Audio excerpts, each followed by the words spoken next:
Baton নিয়েই প্রতিশ্রুতি পূরণ।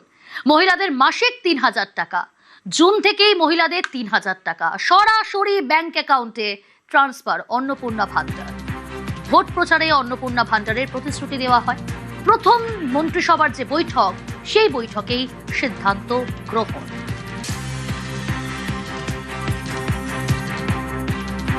মন্ত্রী অগ্নিমিত্রা পাল তিনি কি বলেছিলেন শোনাবো আপনাদের।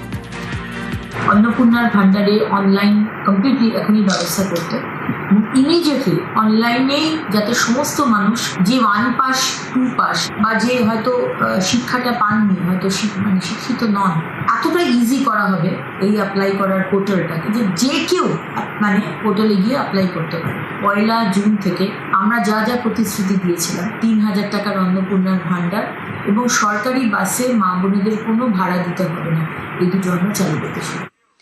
মহিলাদের মাসিক ৩,০০০ টাকা করে দেওয়া হবে, জুন থেকেই মহিলাদের ৩,০০০ টাকা। আচ্ছা, মহিলারা এই বিষয়ে এটাকে কিভাবে দেখছেন, কি বলছেন তারা? আমাদের প্রতিনিধি সুস্মিতা কথা বলেছিলেন তাদের সঙ্গে, শুনবো তাদের বক্তব্য।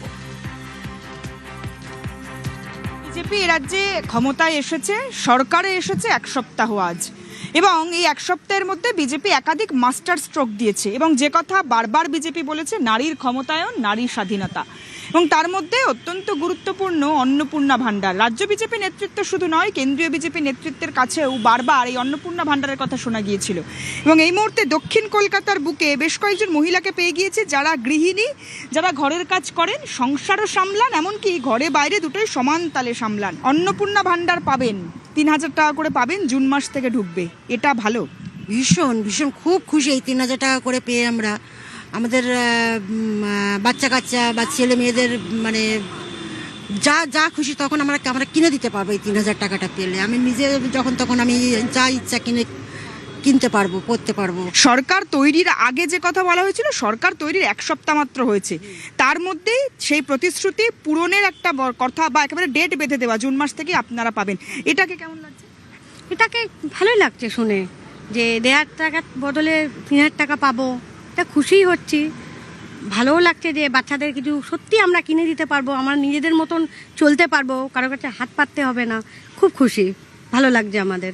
নিজের অনেক কিছু ইচ্ছা থাকে যেটা আমরা পূরণ করতে পারি না, তা 3,০০০ টাকাতে 1,৫০০ টাকা যে 3,০০০ টাকা পাচ্ছে, তো সব মহিলারা সবাই ভালোই ফেসিলিটি পাচ্ছে, খুবই সুন্দর। কতটা খুশি, কতটা ভালো লাগে? খুবই খুশি। শুধু 3,০০০ টাকা পাওয়াতে খুশি না, আমাদের রাজ্যে যে অত্যাচারিত হচ্ছিল, সেই অত্যাচারগুলো মুক্ত হচ্ছে, সেটা হচ্ছে আরও বেশি খুশি। 3,০০০ টাকা হয়তো আমার একার খুশি, কিন্তু রাজ্যে যে অন্যায় চলছিল, দুর্নীতি চলছিল, শিশুদের বাচ্চাদের পড়াশোনায় যে চলছিল, চাকরি ক্ষেত্রে যেগুলো চলছিল, সেগুলো সমস্ত জনসাধারণের যে দুর্নীতিটা চলছিল, সেটা থেকে যে মুক্ত হয়েছে, সেটার জন্য আমরা আরও বেশি খুশি যে আমরা সুস্থভাবে বাঁচতে পারবো, আমরা রাস্তায় স্বাধীনভাবে চলতে পারবো।